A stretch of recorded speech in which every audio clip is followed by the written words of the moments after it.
कौन कौन आ गया? अरे अटेंडेंस नहीं करी अब तक। नाम लिखो अपना फटाफट चैट।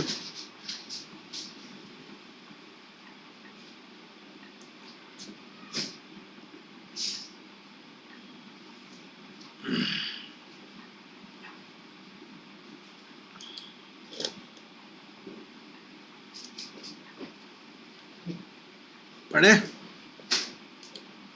आ जाओ। तीसरा जो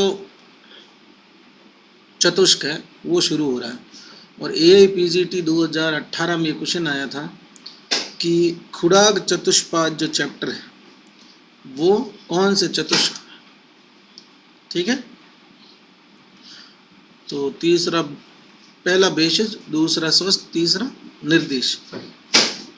थर्ड कोटेशन, चिकित्सा के चतुष्पाद का वर्णन। अब चैप्टर का नाम ही खुराक चतुष्पाद है। खुराक अर्थ होता है संक्षेप, ठीक है। अब दिख रहा होगा ना? हाँ ठीक है, ओके। लिखता है भीषक द्रव्याणु उपास्ता था रोगी पाद चतुष्टयम। भीषक, द्रव्य और उपास्ता किसको बोलते हैं? परिचारक और रोगी, ये चार पाद होते हैं चिकित्सा के। तो 4 पोड्स हो गए। गुणवतम, गुणवान होने पर कारण, कारण होते हैं किसमें? विकार उपशांति में, मतलब ट्रीटमेंट। अगर ये चारों अपने 4-4 गुणों से युक्त होंगे तो रोगों की शांति में कारण होंगे। सुश्रुत ने इनको कर्म साधन हेतु का है। कर्म साधन का अर्थ चिकित्सा ही हुआ और हेतु का अर्थ कारण ही हुआ, तो मीनिंग तो सेम है, लेकिन श्लोक के टुकड़े दोनों डायरी में लिख लेना कि चरक के अनुसार तो कारणम गेयम विकार उपशांति, विकार उपशांति में कारण है, और सुश्रुत के अनुसार चिकित्सा के चतुष्पाद के लिए क्या लिखा हुआ है? कर्म साधन हेतु। विमर्श में चलोगे तो 1, 2, 3, 4, 5, 6, छठी लाइन में लिखा है पथ्य सती गदा अर्थस्य किम औषधि निषेव्य। अगर कोई व्यक्ति पथ्य का पालन कर रहा है तो उसको किसी औषधि की क्या आवश्यकता? पथ्य असति गदा अर्थस्य किम औषध निषेव्य। अगर पथ्य पालन नहीं कर रहा तो उस रोगी को औषध की क्या आवश्यकता? रेफरेंस वैद्य जीवन पुस्तक, लेखक लोलिम्बराज, 17वीं शताब्दी इसका काल ग्रंथ। वैदिक जीवन के अलावा लोलिम्बराज ने चमत्कार चिंतामणि और वैद्य वतंस नाम की किताबें लिखी है। तो इन तीनों किताबों का राइटर यही है, लोलिम्बराज। काल इसका 17वीं शताब्दी। और ये बहुत फेमस कोटेशन है ये वाला, पथ्य सती गदा अर्थस्य किम औषध निषेव्य, पथ्य असति गदा अर्थस्य किम औषध निषेव्य। आगे सुश्रुत की लाइन पढ़िए, ब्लू कलर में मार्क्ड है, वैद्यो व्याधि उपसृष्ट भेषज परिचारक। सुश्रुत ने जो क्रम दिया चिकित्सा के चतुष्पाद का, उसमें वैद्य प्रथम स्थान पे, रोगी द्वितीय, औषध तृतीय और परिचारक चतुर्थ। ऐते पाद चिकित्साया कर्म साधन हेतु। तो ये कर्म साधन हेतु कहता है और ये विकार उपशांति में कारण बताता है। फोर्थ कोटेशन, विकारो धातु वैषम्यम साम्यम प्रकृति उच्यते सुखम संगकम आरोग्यम विकारो दुखम एवं च। धातुओं की विषमता और समता के आधार पर सुख और दुख अथवा शरीर की प्राकृत और विकृत अवस्था को समझाया गया कि धातु अगर साम्य अवस्था में है तो वो शरीर प्राकृत अवस्था में है और यही सुख है, और अगर धातुएं विषम अवस्था में है तो शरीर विकृत अवस्था में है और यही दुख। तो विकारो धातु वैषम्यम, विकार धातुओं की विषमता है, साम्य प्रकृति उच्चते, और धातुओं का सम होना क्या है? प्रकृति। एक सेकंड समी आजा, एक सेकंड में, एक सेकंड।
लो जी, अब सुनो आगे।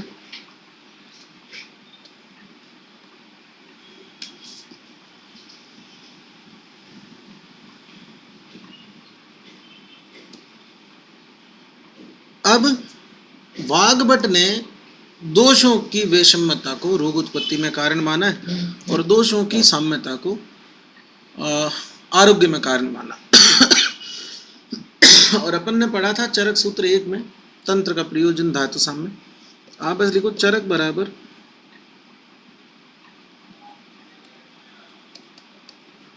आरोग्य व रोग में कारण।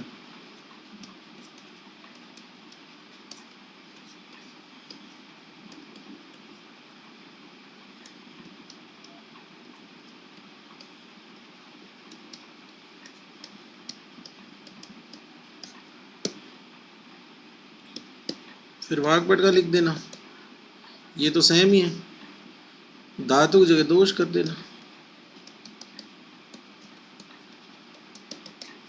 ठीक है, आगे चलो। अच्छा, तुम्हारी स्क्रीन पे कम दिख रहा होगा ना।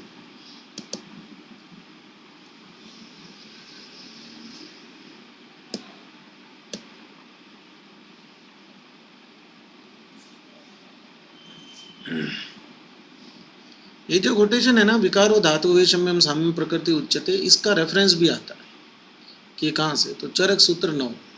चरक सूत्र 9 है ना, वो रेफरेंस की दृष्टि से बहुत इंपॉर्टेंट चैप्टर है। इसमें अच्छे अच्छे श्लोक हैं जिनको पूछा जाता है कि कौन से चैप्टर से आया हुआ है, तो चरक सूत्र 9 से। तो अगर आप कोई भी एग्जाम में क्वेश्चन सॉल्व करो और उसमें आपको चरक सूत्र 9 दिखे तो श्लोक को ध्यान से देखना, हो सकता है कि वो 9 से। विमर्श गलत होते हैं बहुत सी बार, यहाँ पर भी गलत है कि इसी स्थान के प्रथम अध्याय में रोगस्तु दोष वैषम्य कहाँ का।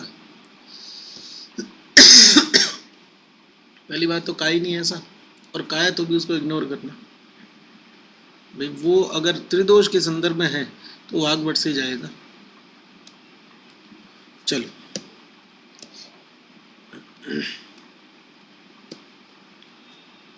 इसी के विमर्श में पातंजल योग दर्शन की 2 लाइनें हैं, प्रतिकूल वेदना दुख, अनुकूल वेदना सुख। फेवरेबल पेन सुख, संसारिक सुख, और जो आपके फेवरेबल पेन, जो आपके फेवर में कंडीशन नहीं है, वो दुख। एक्चुअल में पतंजल योग दर्शन ये कहता है कि यहाँ जो कुछ है संसार में वो सब दुख। अगर आपको अच्छा लग रहा है तो आपका वो अनुकूल दुख है, क्योंकि उसकी वजह से, जिस चीज़ की वजह से आप खुश होंगे उसकी वजह से कल को दुखी। तो रेफरेंस याद कर लेना कि पतंजलि योग सूत्र से। नेक्स्ट, चिकित्सा की परिभाषा। चतुर्नाम भीषगादीनाम सस्तानाम धातु कृत प्रवृत्तिर धातु साम्यार्थाम चिकित्सा विधीयते। चारों वैद्य आदि चिकित्सा के चतुष्पाद धातु विकृति को सही करने के लिए या धातु को साम्य करने के लिए जिस कार्य में प्रवृत्त होते हैं उसे चिकित्सा कहते हैं। चिकित्सा की परिभाषा चरक संहिता में 3 जगह आती है, चरक सूत्र 9, चरक सूत्र 16 और चरक निदान 8।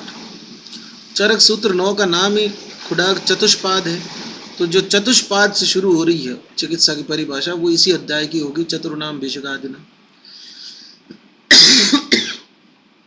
आगे देखो 9 और 16 की बात, 9 वाला उसमें, 16 वाला जो है उसमें पढ़ लेंगे, और चरक निदान 8 में जो चिकित्सा की परिभाषा दी हुई है उसको आदर्श चिकित्सा की परिभाषा कहते हैं। ठीक है, नेक्स्ट छठा कोटेशन। वैद्य के गुण 4 होंगे। श्रुते प्रियावद धातु, मतलब उसने श्रुति का, शास्त्र का अच्छे से ज्ञान कर रखा। पर्यावद जो तत्व लिखा है उसकी चक्रपाणी ने टीका करी कि विशुद्ध ज्ञान तत्व। फिर आगे लिखा बहुसो दृष्ट कर्म, जिसने बहुत बार चिकित्सा कर्मों करते हुए देखा। दक्ष और शोच, अपने कार्य में निपुण, और सोच का अर्थ यहाँ पवित्रता है, शारीरिक और मानसिक दोनों। दक्ष और सोच परिचारक का भी गुण होता है और वैद्य का भी गुण होता है।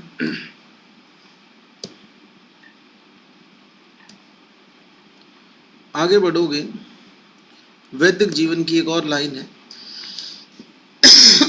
और उसमें उसने वैद्य के गुणों के लिए लिखा है। गुरोर अधीत अखिल विद्य वित्त, पीयूष पाणी कुशल क्रियास। अब क्वेश्चन आ जाता है पीयूष पाणी कौन होना चाहिए या पीयूष पाणी किसका गुण, तो वैद्य। किसने बताया, वैद्य जीवन ग्रंथ। किसने लिखा, लोलिमराज ने। काल क्या है, 17वीं शताब्दी। और क्या लिखा, चमत्कार चिंतामणि और वैद्य वतंस। अगला कोटेशन, औषध के लिए मेडिसिन कैसी होनी चाहिए, बहुताम, मतलब बहुत ज़्यादा मात्रा में मिलनी चाहिए। इसका लेटेस्ट एग्जाम्पल है रेमडेसिविर। अब भली बाद वो रिजेक्ट हो गई कि वो मेडिसिन उसमें काम नहीं करती, पर जब ये अनाउंस हो गया कि भाई वो काम करती है, उस टाइम उसकी शॉर्टेज थी। लैक ऑफ अवेलेबिलिटी जो है अगर किसी औषध की है तो वो पूरी तरह से गुणवान नहीं है, ऐसा माना। मतलब इजी अवेलेबिलिटी होनी चाहिए, सुलभता से उपलब्ध। तो बहुताम योग्यत्व, योग्य का मतलब उस काम को करने में समर्थ होनी चाहिए, रसगुण वीर विभाग से युक्त। अनेक विध कल्पना, जिसका वटी चूर्ण क्वात हिम फांट बनाया जा सके। संपत चयती, संपत चयती का अर्थ होता है कि अपने गुणों से संपन्न होनी चाहिए, मतलब कि एक्सपायर नहीं होनी चाहिए, अल्पवीर नहीं होनी चाहिए। ठीक। चतुष्को एवं द्रव्याणाम गुणम उच्यते, ये 4 गुण द्रव्य या औषध के बताएंगे। वाग्भट ने औषध के 4 गुणों में लिखा है बहुकल्पम बहुगुणम संपन्नम योग्यम औषधम। तो बहुता शब्द जो है इसके स्थान पर वाग्भट ने बहुगुण माना। ये थोड़ा सा इसमें चेंज है, उसने अपनी तरफ से टीका करी कि बहुत ज्यादा मात्रा में अवेलेबिलिटी वाला उसकी खुद की प्रॉपर्टीज में नहीं आ सकता। नेक्स्ट आगे देखो, 8वां कोटेशन, उपचारज्ञ, कंपाउंडर, परिचारक के गुण। तो उपचारक कैसा होना चाहिए, उपचारज्ञता। अब देखो फर्क है, एक होता है चिकित्सा, एक होता है उपचार। तो उपचार तो नर्सिंग वाला कर सकता, चिकित्सा नहीं कर सकता नर्सिंग वाला। दक्ष, अपने काम में एक्सपर्ट। अनुरागश्च भर्तरी, पेशेंट के अंदर गहरी श्रद्धा रखने वाला। सोच, तो दक्ष और सोच दोनों के ही गुण थे। वाग्भट ने बुद्धिमान परिचारक को बोला है, अर्थात बुद्धिमान किसका गुण बोला है, परिचारक। वैद्य तो बुद्धिमान नहीं होगा तो शिष्य परीक्षा में ही फेल हो जाएगा, मतलब एंट्रेंस क्लियर नहीं कर पाएगा। नेक्स्ट, विमर्श के अंदर सुश्रुत की लाइन, लास्ट लाइन, सुश्रुत ने परिचारक के जो लक्षण बताए उसमें बोला स्निग्धो अजुगुप्सुर बलवानम युक्तो व्याधित रक्षण। पुराने जमाने में हॉस्पिटल जो होते थे, कुटियाएं होती थी, वार्ड जो होते थे वो ईंट मिट्टी के बने होते थे। दूसरा, आइसोलेशन का प्रॉपर जो है सिस्टम होता नहीं था। अभी तो सिक्योरिटी बहुत अच्छी है, दीवारें मजबूत है। तो जो व्याधित है वो तो बेचारा दुर्बल है, बेड पे पड़ा है, पता चले रात को कोई जानवर आ गया उसको उठा के ले गए। स्निग्धों का अर्थ क्या है, स्निग्धों का अर्थ है जो रोगी से स्नेह रखता। अजुगुप्सु, जुगुप्सु गुप्त, अजुगुप्सु जो गुप्त नहीं रखे, मतलब या तो इसका अर्थ ये होगा कि वैद्य से कोई बात नहीं छुपाए। कुछ किताबें लिखती है कि जो रोगी से कोई बात नहीं छुपाए, अब मतलब नहीं है क्योंकि इसका तो कोई मीनिंग तो आ नहीं रहा इसमें। स्निग्धो अजुगुप्सु, बलवान होना चाहिए। व्याधित रक्षण, व्याधित की रक्षा करने वाला होना चाहिए। वैद्य वाक्य कृद श्रांत, इसका मीनिंग आप ये निकालना कि जो डॉक्टर बोले वैसा कर ले, अपने दिमाग से फालतू के काम नहीं करे। कई कंपाउंडर होते हैं ना जो अपनी बुद्धि लगा देते, कबाड़ा कर देते हैं पेशेंट का। वैद्य वाक्य कृद श्रांत, ठीक। ये चौथा पाद परिचारक। नेक्स्ट, रोगी क्या लिखता है, रोगी गुणों में स्मृति, मेमोरी होनी चाहिए, क्योंकि हिस्ट्री टेकिंग में आपको हिस्ट्री क्रोनोलॉजिकल ऑर्डर में लिखनी पड़ती है कि सबसे पहले क्या हुआ था, फिर उसके बाद क्या हुआ, फिर उसके बाद क्या। फिर आगे लिखा निर्देशकारित्व, जो आप उसको डायरेक्ट करो जिस तरह से, उन चीज़ों को माने। अभीरुत्व, अब आप बोल दो कि यार चोट लगी, आप बोलो टाँके लगेंगे और भाग जाए, ऐसा नहीं होना चाहिए, डरपोक नहीं होना चाहिए। ज्ञापकत्व, चौथा, ज्ञापक का अर्थ होता है कि अपनी प्रॉपर हिस्ट्री दे सके। मतलब कि पेशेंट को आप पूछ रहे हो कि यहाँ दर्द हो रहा है, आपने राइट में हाथ लगाया, उसने कहा नहीं हो रहा, फिर आपने लेफ्ट में लगाया तो बोल रहा इधर नहीं उधर हो रहा है, तो अभी तो पूछा था कि इधर हो रहा है कि नहीं हो रहा। तो ज्ञापक वो होता है जो सही सी बात बता दे, हाँ इधर नहीं हो रहा है, इधर हो रहा है, इस टाइम हो रहा है और तब से हो रहा है, ऐसा करने पे बढ़ रहा है, ऐसा करने पे कम हो रहा है। 4 जो है रोगी के गुण है। वाग्भट ने स्मृतिवान और अभीरु इन दोनों को नहीं माना, उनकी जगह आढ़ और सत्ववान लिखा। तो सत्ववान और अभीरु का मीनिंग तो एक ही, क्या जिसका सत्व होगा वो डरेगा नहीं। आढ़ मतलब पैसे वाला होना चाहिए पेशेंट। अब मान लीजिए पेशेंट को कि ऑटोइम्यून डिजीज है या दूसरी कोई ऐसी डिजीज है जिसमें स्वर्ण योग चलाने पड़े, तो ऐसे केस में फिर पेशेंट बोले कि नहीं इतने पैसे तो नहीं दे पाऊंगा, तो ठीक ही नहीं होगा। तो आढ़ वाग्भट ने स्मृतिवान के स्थान पर प्रयुक्त किया। चरक में स्मृति है जबकि यहाँ आढ़। नेक्स्ट 10वां कोटेशन, कारणम षोडशम गुणो सिद्धो पाद चतुष्टयम विज्ञाता शासिता युक्ता प्रधानम विशद अत्रमित। ये 16 गुणों से युक्त चिकित्सा का यह चतुष्पाद ही कारण है। किसमें? सिद्धि में, चिकित्सा सिद्धि में, पेशेंट को ठीक करने में। लेकिन यहाँ साइंटिस्ट कौन है? विद। यहाँ पर डायरेक्टर कौन है? विद। तो यहाँ हीरो और डायरेक्टर एक ही है।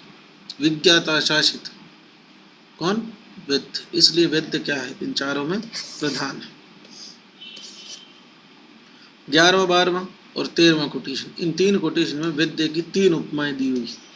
एक पक्ता मतलब कुक और एक विजेता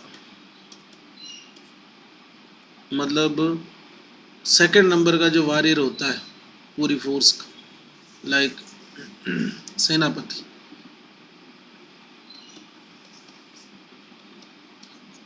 और तीसरा कुंभकार या कुमार। अब क्यों दी ऐसी? उसने कहा कि खाने का पूरा सामान पड़ा है, अग्नि भी है, बर्तन भी है, आटा भी है, नमक मिर्ची भी है। जब तक शेफ नहीं आएगा, कुक नहीं आएगा, तब तक कुछ नहीं होगा। तो बाकी के तीनों तो ये है। ये कौन है? विद। सेना है, हाथी हैं, घोड़े हैं, थल सेना है, हथियार है। लेकिन युद्ध किस तरह से करना है, क्या रणनीति रखनी है और कब क्या करना है, ये कौन बताता है? सेनापति। तो जब तक ये नहीं है तब तक पूरी सेना बेकार है। ठीक वैसा ही अगर भीषक नहीं है तो बाकी चीजें यूजलेस है, और वो है तो वही सब में प्रधान है और सारी चीजें यूजफुल। उसी तरह कुमार मिट्टी का घड़ा बनाता है। अब मिट्टी है, चाक है जिसको उसको घुमाते हैं, पानी, ये आदमी नहीं होती, पड़ा रहे कीचड़, ये होगा तो घड़ा बन जाएगा। तो पक्तो ही कारणम पक्तुर यथा पात्र ईंधन अनलम। पक्तो ही कारण है पकने में, खाना बनने में। पात्र ईंधन अनल अग्नि, ये तो सब सहायक है। विजेतुर विजय भूमिश्च प्रहरणानीच। और इसी तरह युद्ध भूमि में कौन? विजेतु, विजय के लिए आवश्यक। आतुराद्य तथा सिद्ध उपाद कारण संगीतम वैद्य चिकित्साया प्रधानम कारणम। इस तरह चिकित्सा में प्रधान कारण कौन है? भीषक।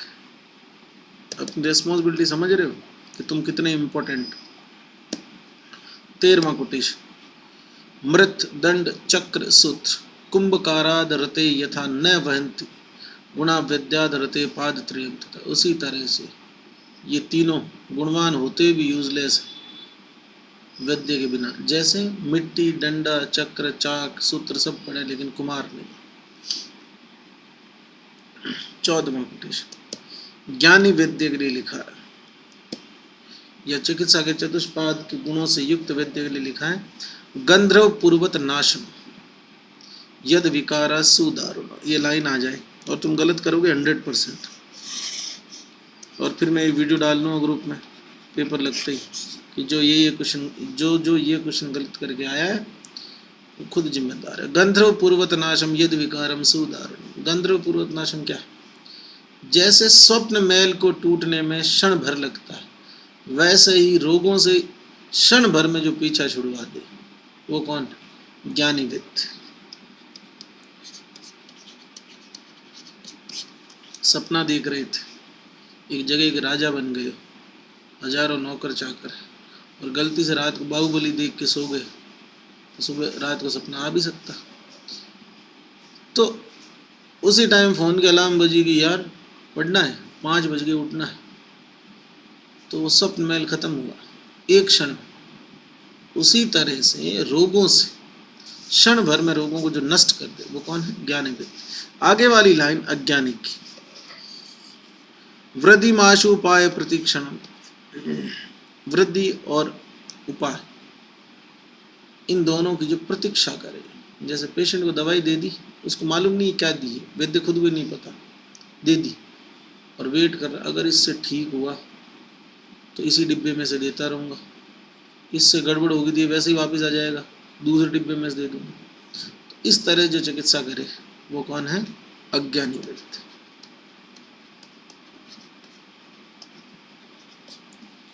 नेक्स्ट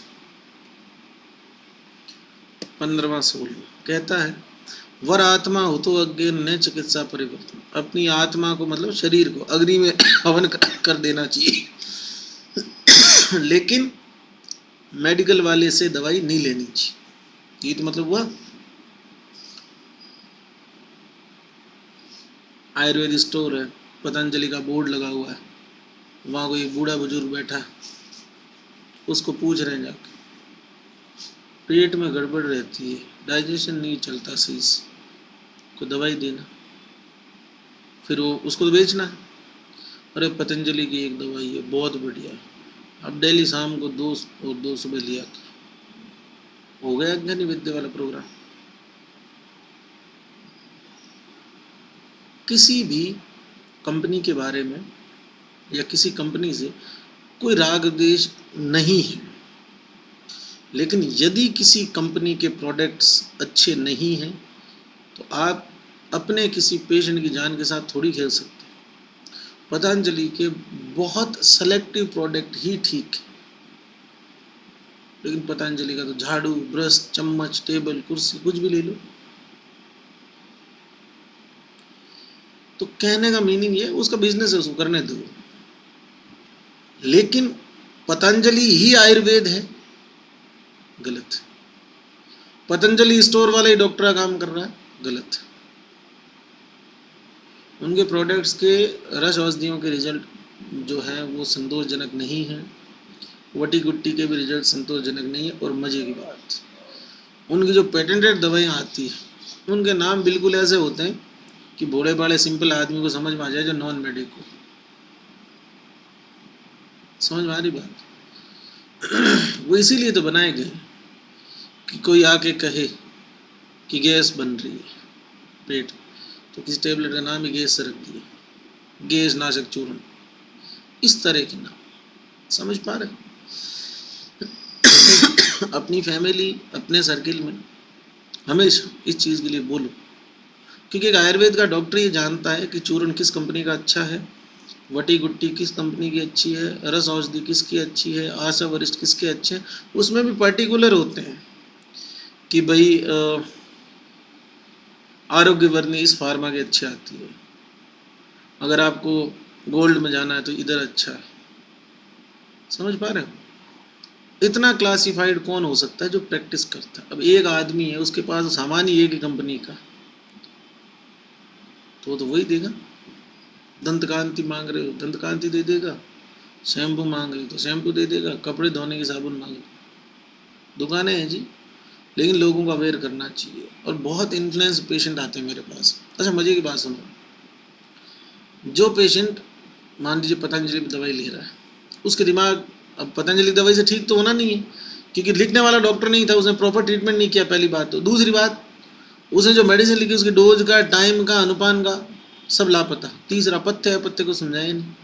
चौथा, उस दवाई की इतनी पोटेंसी भी नहीं है, मतलब उसकी हर दवाई इतनी पोटेंट नहीं है कि हर रोग में आप पेशेंट पे ट्राई कर सकें।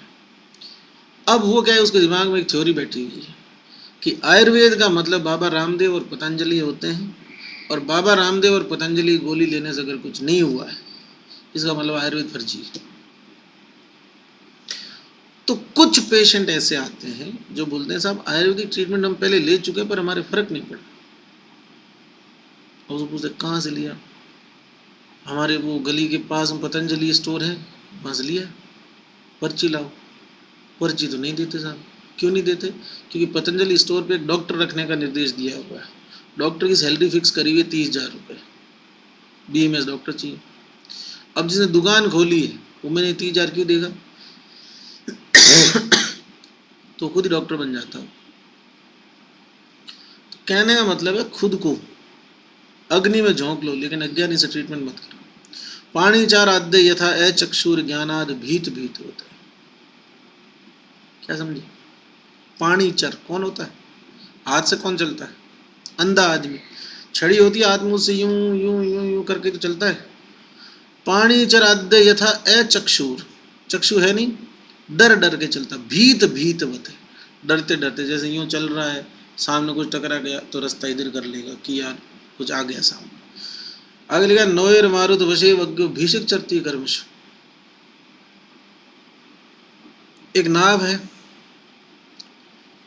पानी के बीच में खड़ी है, समुद्र में, कोई मालिक नहीं है उसका। आज हवा इधर से चली तो 50 किलोमीटर इधर आगे चल गई हवा के साथ, फिर हवा इधर चली तो 50 किलोमीटर इधर चल गई। कंट्रोल नहीं है ना, क्योंकि उस आदमी को पता नहीं कौन सी दवाई क्या करती। और आयुर्वेद का अच्छा चिकित्सक हो तो सिर्फ रसों से चिकित्सा कर सकता है। रोगाधिकार चाहे याद हो ही ना, रस गुण वीर विपाक, ये पता हो तो ट्रीटमेंट हो जाए। एक आरोग्यवर्णी बटी है, किस में नहीं दे सकते? आरोग्यवर्णी को किस में नहीं दे सकते? अब वही आरोग्यवर्णी पता चले कि 10 फार्मा बनाती है, लेकिन 9 तो नकली बनाती है, 1-2 सही बनाती है। और जो सही बनाती है वो वैद्य के लिए तो उससे नुकसान और है, लेकिन पेशेंट उसी से सही होगा। क्योंकि जो अच्छी फार्मा है उसकी कॉस्टिंग थोड़ी सी ज़्यादा बैठेगी, और जैसे ही कॉस्टिंग बढ़ती है तो जो आपको मार्जिन मिलता है परसेंटेज में वो कम हो जाता है। जैसे 9 फार्मा है वो आपको आरोग्यवर्णी पे 30% देने को तैयार है कि अगर 100 रुपये MRP हम आपको 70 में देंगे, आप 100 में बेचो। लेकिन जो ढंग की फार्मेसी है ना, वो आपको वही टैबलेट देगी 88 या 90 में, मतलब कितने बचे? 10। ये 10 वाली प्रैक्टिस अच्छी है उस 30 वाली से। तुम्हें कभी रिग्रेट नहीं रहेगा कि तुमने तुम्हारी तरफ से किसी के साथ धोखा किया। पेशेंट को समझाओ पत्ते अपत्ते का, अपनी तरफ से बेस्ट ट्रीटमेंट दो, रसों के आधार पर ट्रीटमेंट करो, लेकिन PG करने के बाद करना चाहिए। मतलब मैं ऐसा मानता हूँ कि ग्रेजुएशन के बाद में आपको उसी दौरान कंटिन्यूस PG कर लेनी चाहिए। नहीं तो क्या होता है, मैं आपको छोटा सा एग्जांपल देता हूँ। मॉर्निंग में आप उठे, वॉशरूम वगैरह गए, चाय वाय पी, न्यूज़पेपर पढ़ने बैठ गए, न्यूज़पेपर पढ़ा और उसी टाइम मोबाइल हाथ में ले लिया, फिर 2 घंटे से मोबाइल पर रील देख रहे हो, 12 बज गए। अब कोई 12 बजे आपसे मम्मी कह दे कि नाले फिर खाना खा लेना, अब मौत आएगी।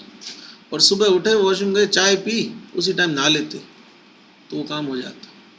तो कंटिन्यूटी में चीज़ हो जाती है, बीच में ब्रेक आ गया तो डलनेस आने लगती है। और 12-1 बजे नहाने की जो सोच रहा है वो सोचता है यार शाम को ही नहा लूँगा। तो सीखने के लिए, प्रैक्टिस के लिए पूरी ज़िंदगी पड़ी है, लेकिन स्पेशलाइजेशन कर किसी को मज़ा आएगा, उसमें आपको सीखने के भी पैसे मिलेंगे। 3 साल, हर महीने के 60-70 हज़ार रुपये प्लस आपको क्वालिफिकेशन। अच्छा, कितने, शायद बहुत सारे लोगों को पता भी नहीं होगा, अगर एक normal BMS doctor government job join करता है और उसी के साथ में एक PG किया हुआ डॉक्टर उसी पोस्ट पर, सेम पोस्ट पर जॉब ज्वाइन करता है तो 3 इंक्रीमेंट लगते हैं PG के अलग से। मीन्स मंथली सैलरी का जो डिफरेंस है वो 15,000 रुपये है। कि बिना पीजी वाले को तो सेम पोस्ट पर ही 70 मिल रहे हैं और पीजी कर रखा उसको 85 मिल रहे हैं, पर मंथ का वेरिएशन है। किस चीज के दे रहे हैं? क्लासिफाइड, क्रीम, सही टाइम पे पढ़ लिए, सेलेक्टेड, है ना। आम आते हैं रोड के किनारे 30 रुपए किलो वाले मिलते हैं, और उसी किस्म के आम अच्छी जगह पे जाओ, मंडी में जाओ अच्छी, वहां पे तुमको 200 रुपए किलो मिल रहे हो। फर्क वो प्लेन है, वो सेलेक्टेड।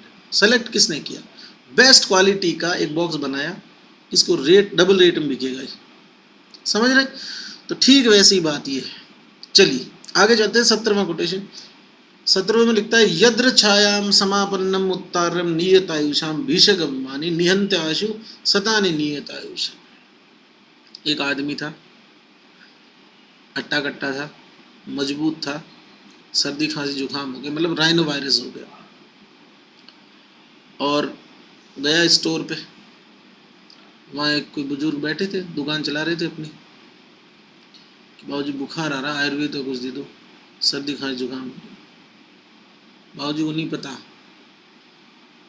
उन्होंने ऐसे हाथ डाला, जो भी थैली आई वो पकड़ा दी, बोले इसमें एक काढ़ा है, ये पी लेना, ठीक है। तो गर्मी का टाइम था और उस आदमी को लू लगी हुई थी, उसने ले जाके पी लिया वो काढ़ा। हो गई गर्मी, शरीर जलने लग गया, एसिडिटी होने लग गई, स्किन में प्रॉब्लम होने लग गई। कारण अब गड़बड़ कहाँ हुई? उस पेशेंट से पहले 2-3 दिन पहले एक ऐसा पेशेंट और आया था जिसको सर्दी खांसी जुकाम थी। बाबूजी ने उसको काढ़ा दिया था और वो पेशेंट ठीक हो गया था। बाबूजी ने बुद्धि लगा ली ये थैली देनी है सर्दी खांसी जुकाम वालों को। अब जो पहले पेशेंट आया था उसको एसी की वजह से या कूलर की वजह से ठंड लग गई थी और रियल में सर्दी खांसी था, और जो दूसरा है उसको लू लगी हुई थी। मौसम गर्मी का, लू वाले ही लू वाले आ रहे हैं, बाबूजी सबको वो काढ़ा दिए जा रहे हैं। उस एक नियत आयु वाले के सही होने के कारण सैकड़ों अनियत आयु वालों की जिंदगी खतरे में पड़ गई। समझ रहे? यही लिखा यद्रछा।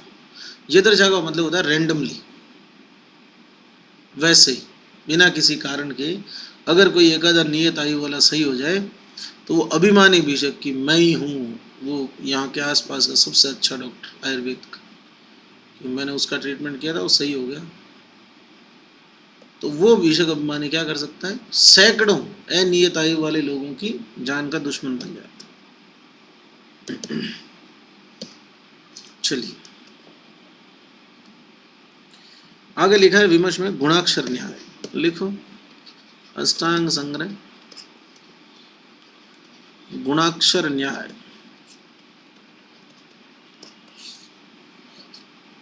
फॉर अज्ञानी वित्त।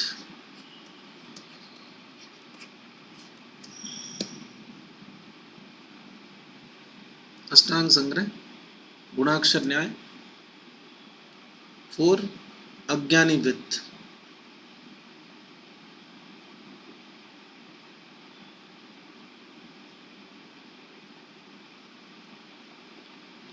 अब कहानी सुनो।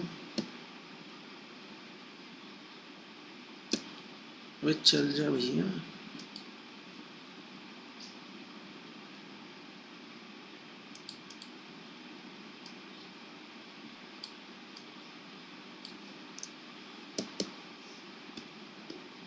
ये एक लकड़ी का टुकड़ा है,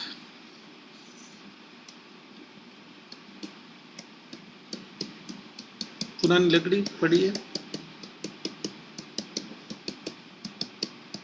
ये भी ठीक लग रहा है, लकड़ी जैसा लग रहा है ना। इस लकड़ी के टुकड़े को गुण समझते हो ना, जो लकड़ी को काटता है वो जीव, घुन लग गया, ये गुण है, ठीक है। ये गुण इसके यहाँ कांटेक्ट में आया और इसको काटते काटते इधर चल पड़ा। फिर यहाँ चल पड़ा, यहाँ चल पड़ा, यहाँ कुछ गड्ढे जैसा था, रफ था, तो यहाँ से मुड़ गया, और यहाँ गए तब तक गुण मर गया, या गुण वहां से हट गया। अब अगर किसी आदमी ने ये घटना देखी हो और वो कहे कि गुण तो पढ़ा लिखा है, बोले कैसे? बोले लकड़ी के टुकड़े पे गुण ने एल बना दिया, फिर वो कहे एल ऐसा थोड़ी होता, तो टुकड़े घुमा देगा, कैसे? ये मतलब क्या समझे? गुण ने अक्षर बना दिया, मतलब गुण पढ़ा लिखा। ऐसे काम कौन करता है? अज्ञानी व्यक्ति। वो तो कुछ और ही करना चाह रहा था, ब्लाइंडली चल रहा था, उसे एक आधा ठीक हो गया गलती से। अब वैसे ही वायरल लोड 5-7 दिन का होता है, कोरोना ठीक हो जाता है, तो वो नॉर्मल राइनो वायरस था और उसने जो भी दिया उससे वो ठीक हो गया, तो फिर वाहवाही हो गई कि कितना नॉलेज। वो जिसने दवाई दी वो ये सोच रहा मैंने दिया क्या, करा क्या इसने, लेकिन वो क्यों बताएगा? जब जयकारे लग रहे हैं तो लगने दो, समझ रहे हो? तो ये गुणाक्षर न्याय अष्टांग संग्रह दिया ये, और ये दिया अज्ञानी वैद्य के संदर्भ, ठीक है। नेक्स्ट आगे चलो, प्राणाभिसर वैद्य के लक्षण। पहले तो रेफरेंस लिख लो, चरक संहिता में प्राणाभिसर वैद्य 2 जगह आता है, एक तो चरक सूत्र 9 में जो भी आप पढ़ रहे हो, एक चरक सूत्र 29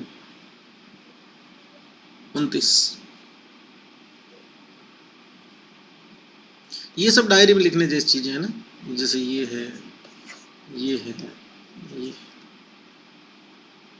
किताब में भी लिख सकते हो, जैसे अभी मैंने साइड में लिखा वैसा, लेकिन इनको डायरी में भी मेंशन करना चाहिए। चलिए, अभी तक आपके ग्रुप में डायरी में ऐड करने के लिए डेली का डेली पोस्ट करना शुरू नहीं किया है ना? ऐसा फोटो थोड़ी डलती है, नहीं डलती होगी, कल से शुरू करेंगे। अब सुन आगे देखो, प्राणाभिसर के लक्षण को। शास्त्रीय अर्थ विज्ञान है, शास्त्र का अर्थ जानता हो, विज्ञान मतलब उसका डीप नॉलेज हो। प्रवर्तो जिसने काम कर, जो काम करता हो, और कर्म दर्शन जिसने काम बहुत बार देख रखा। विशद चतुष्ट युक्त, इन चारों गुणों से एक और कुछ। प्राणाभिसर वैद्य के कितने गुण होते? 4। अगला, ये लाइन भी बहुत बार आई हुई स्टार्टिंग वाली, तस्मात् शास्त्रे अर्थे विज्ञाने प्रवृत्तो कर्म दर्शने। कौन सा वेद्य? राज्ञ प्राणपति, राज वेद्य, प्राणाभिसर वेद्य, जीविताभिसर वेद्य। प्राणाभिसर, प्राणाभिसर का मतलब समझते हो? प्राणों का अभिसरण करने वाला, मतलब फैलाने वाला, मतलब बढ़ाने वाला। तो प्राण बढ़ना अच्छी बात है ना, जिंदगी बढ़ रही, आयु बढ़ रही। नेक्स्ट, दूसरा तो ये भी कर लो बोली कि जो प्राणदायक हो वो, तो जो शब्द है वो अच्छा है तो वेद्य अच्छा, प्राणाभिसर अच्छा है, ठीक है। आगे देखो, राजा के योग्य वेद्य। लास्ट लिखता राजारो विषक्तम, हेतु लिंग प्रशमने रोगाणाम पुनर्भव, ज्ञानम चतुर्विध। देखो राजा वाले में ये क्वालिटी नहीं हुई तो राजा निपटा देगा उसको वहीं पे। इस देश के प्रधानमंत्री को सबसे अच्छा डॉक्टर चाहिए अगर वो बीमार हो तो। वैसे राजा हुआ करते थे, पहले नाम ही तो बदले हैं, बाकी सिस्टम तो वही है। राजा कौन है? सीएम, पीएम, ये राजा। तो रोगाणाम पुनर्भव। हाँ, सिद्धांत ये कि अब राजा का बेटा राजा नहीं बनता, अब हम जिसको बनाते हैं वो राजा बनता है। ये अलग बात है कि वो नेता लोग अपने दिमाग से खेल लेते हैं, जाति के नाम पे, जगह के नाम पे, धर्म के नाम पे, ताकि हम मेन मुद्दों पे कभी बात ही नहीं कर पाते। अपन अगर अपने घर पे कोई बड़ा नेता आ जाए, बैठ जाए, पिताजी के सामने उसको पूछ सकते हैं कि आपने पिछले 5 साल में किया क्या? नहीं पूछ सकते। क्यों? अपनी बिरादरी के बड़े हैं, अपने घर पे आए हुए, अरे बड़ा हमने बनाया उनको, है ना। तो राजा की क्वालिटी क्या होनी चाहिए? वो राजा के वैद्य की क्वालिटी क्या होनी चाहिए? रोगाणा में पुनर्भव। पता चले कि कोरोना का ट्रीटमेंट करवा लिया, प्रधानमंत्री जी पॉजिटिव है, ट्रीटमेंट किया एक डॉक्टर ने, प्रधानमंत्री जी ठीक हो गए, वो डॉक्टर घर नहीं पहुंचा तब तक वापस बीमार हो गए। तो ऐसा डॉक्टर होना चाहिए कि उसका ट्रीटमेंट करने के बाद वो रोग वापस उत्पन्न ही नहीं हो। तो रोगाणा में पुनर्भव दिखते लिख देना राजा रोभिषेक या राजा के योग्य वैद्य। इसके भी 4 गुण होते हैं।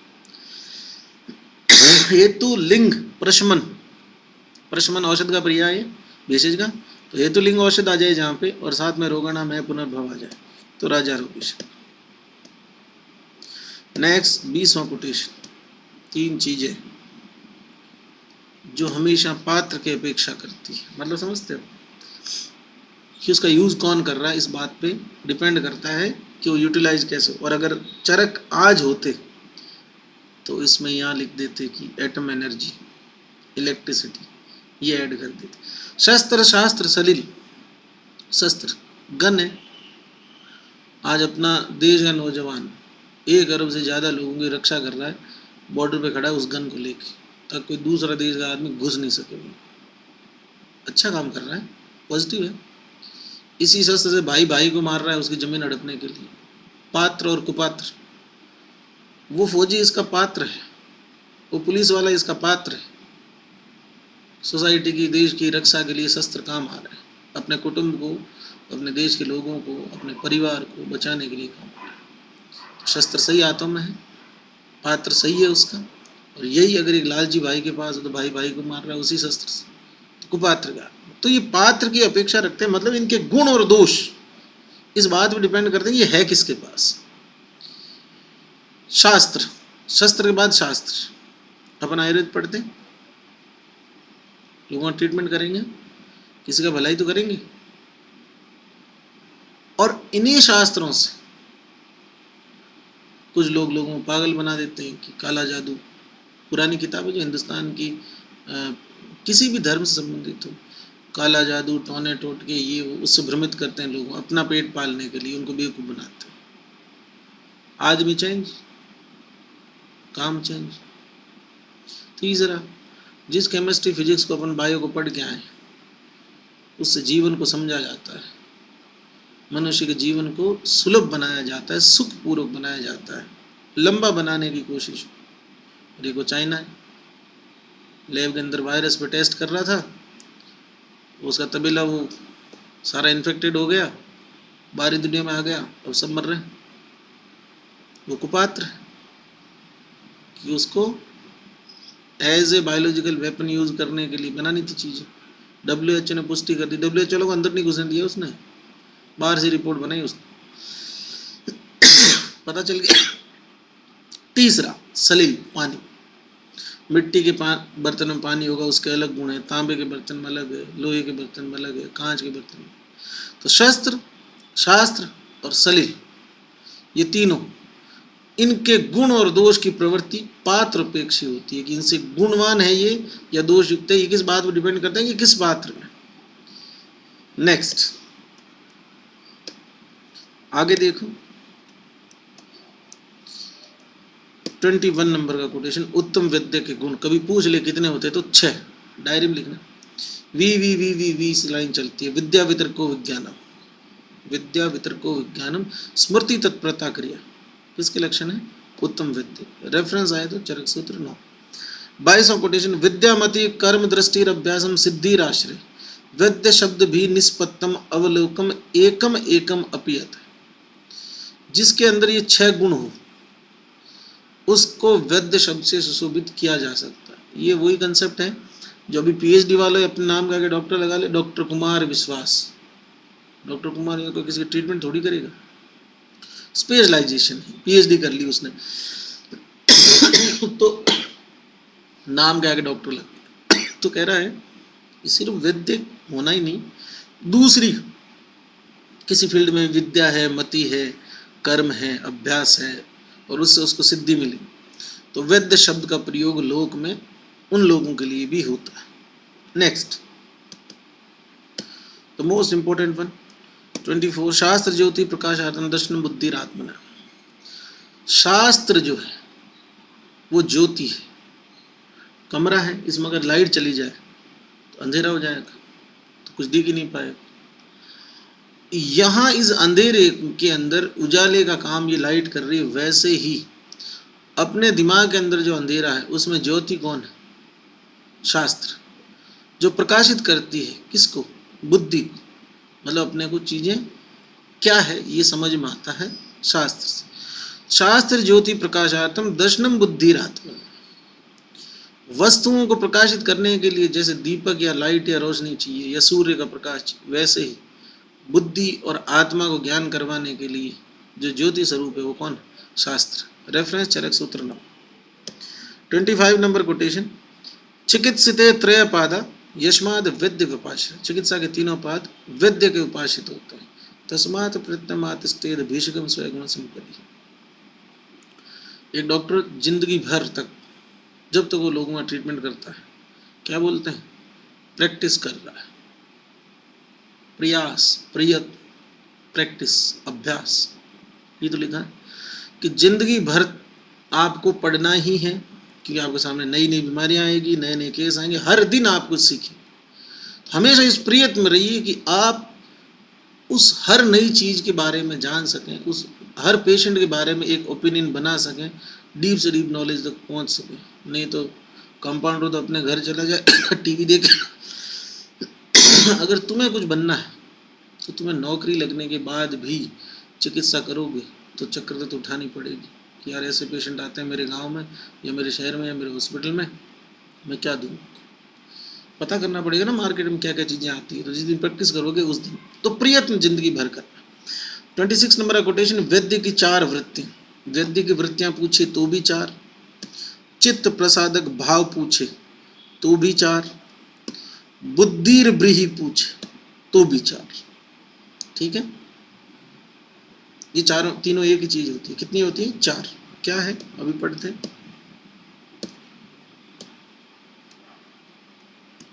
देखो। मैत्री कारुण्यम आर्तेषु सक्के प्रीतिर उपेक्षणम प्रकृति स्थेषु भूतेषु वैद्य वृत्ति चतुर्विध। पहली बात तो रेफरेंस, वैद्य की 4 वृत्तियां कहाँ बताई? चरक सूत्र में। क्या है? मैत्री, रोगी के साथ मित्रता रखे। कारुण्यम आर्तेष, रोगी के प्रति दया का भाव रखे। सक्के प्रीति, रोगी के प्रति मतलब रोगी के साथ में खुश होकर काम करे, ऐसा नहीं चिल्ला रहे हो ट्रीटमेंट कर रहे हो। उपेक्षणम प्रकृति स्थेषु भूतेषु, और जो प्रकृति को प्राप्त होने वाला हो, मतलब जिसमें अरिष्ट लक्षण आ गए, उस पेशेंट को की उपेक्षा कर देनी चाहिए। मतलब उसको अपने हॉस्पिटल में नहीं लेना चाहिए, ऐसा लिख देना चाहिए भी बड़े हॉस्पिटल लेके जाओ। ठीक है, ये वैद्य की 4 वृत्तियां हैं। इसी को समाधिपाद सूत्र में योग दर्शन ने लिखा, मैत्री करुणा मुदिता उपेक्षा। मैत्री, करुणा, मुदिता मतलब प्रीति, खुशी खुशी काम करना, और उपेक्षा। भावश्चित प्रसादनम, इन चारों को चित्त प्रसादक भाव कहा। किसने? योग दर्शन ने, समाधिपाद सूत्र में, पतंजलि। नेक्स्ट 28 कोटेशन में सब समराइज कर रहा है कि क्या क्या बोल दिया। तो वहां लिखा बुद्धिर ब्राही च बीजजाम या चतुर्विधम। यहाँ पर वैद्य की जो 4 वृत्तियां हैं जिन्हें आप चित्त प्रसादक भाव कहते हैं योग दर्शन के अनुसार, उनके लिए बुद्धिर ब्राही शब्द का प्रयोग किया। ठीक है, तो ये 9वां आपका खुडाक चतुष्पाद होता है पूरा। कल पढ़ेंगे माँ चतुष्पाद। ये रेफरेंस की दृष्टि से बहुत इंपॉर्टेंट चैप्टर है, तो आप लोग जरूर से जरूर जो जो रेफरेंस बताएं वो ध्यान रखें। प्राणाबेसर की, उत्तम वैद्य की जो लाइनें हैं उनकी स्टार्टिंग याद रखें। और कल वाले मैंने आपको बोला था कि दधी के जो अनियम या नियम विरुद्ध दधी खाने जो नुकसान हो रहे थे, उसमें जो ज्वर विसर्प कुष्ठ पांडु वाली लाइन थी, लास्ट में कामला पे खत्म हो रही थी, तो उसके उपद्रव थे, उसकी भी स्टार्टिंग याद करें। कल पढ़ेंगे अपन महाचतुष्पाद। जल्दी से अटेंडेंस करो, नेक्स्ट बैच का टाइम हो गया, जल्दी। और ओके,